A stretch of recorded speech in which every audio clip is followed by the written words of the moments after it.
Ladies and gentlemen, welcome back to the Indie Zone. My name is Kathy.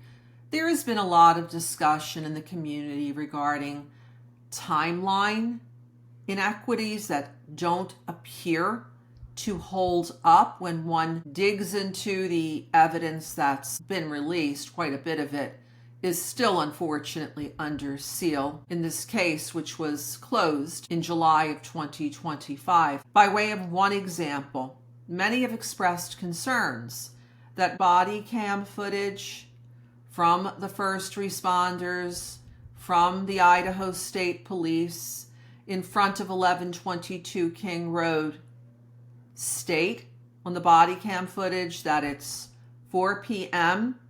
the afternoon of November 13th, 2022, but then a clock is heard chiming in the distance 3 times, signifying it's 3 p.m. and not 4 p.m.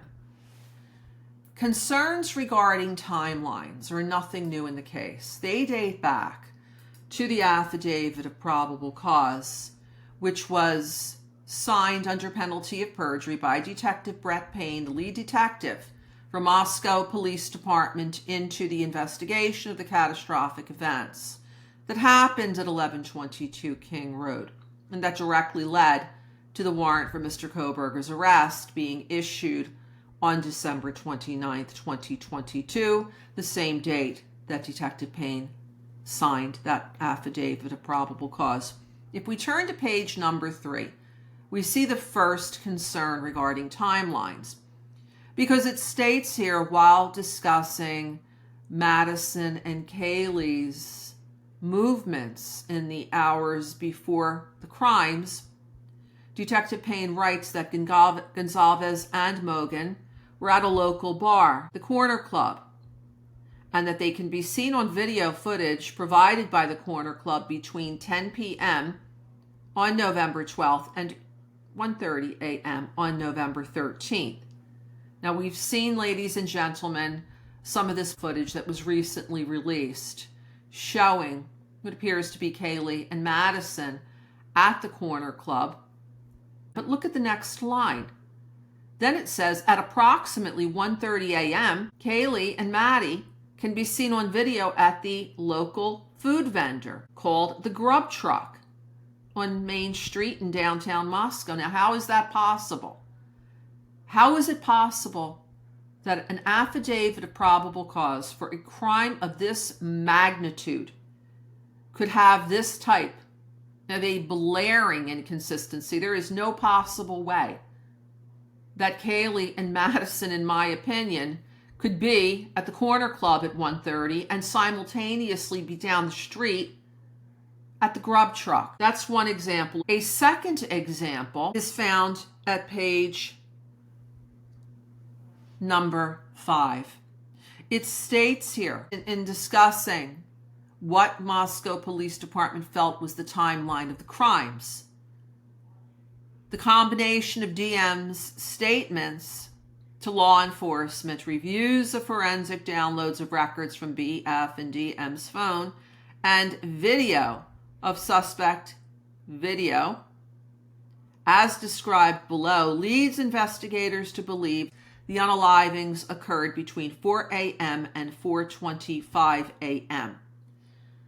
A review of footage from what appears to be the 1112 camera shows that this timeline was completely off, because what law enforcement and what the state of Idaho have said is that images of suspect vehicle 1 seen at the corner of King and Queen, driving down Queen Road after 4 o'clock a.m., and then seen speeding out of the neighborhood at 4:20 a.m.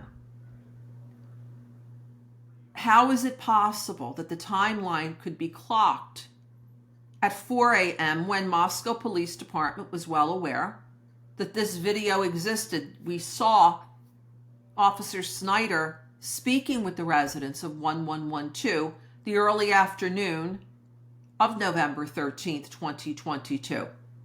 So they got that camera footage fairly early on. It was certainly well in advance of December 29th, 2022. How does an error like this happen? That's several minutes off of a timeline that is already very, very narrow, in my opinion, for one person, in my opinion, to have committed all of the acts that occurred. Now that we're seeing reports of the injuries that the 4 students suffered. So, in my opinion, the Moscow Police Department had to know that it wasn't 4 o'clock. And then certainly for the crimes to continue to happen 5 minutes after suspect vehicle 1 is seen speeding out of the neighborhood at a high rate of speed, as we've now seen since video has been released, gives yet 2 more examples of incorrect timelines that have occurred from the very beginning of the case. These are opinions that I provide, thoughts, speculation, rhetorical questions under the First Amendment. If you have any comments, any thoughts, any opinions that you would like to share, please leave them here. Until next time, this is Kathy. Thank you very much for joining us here today.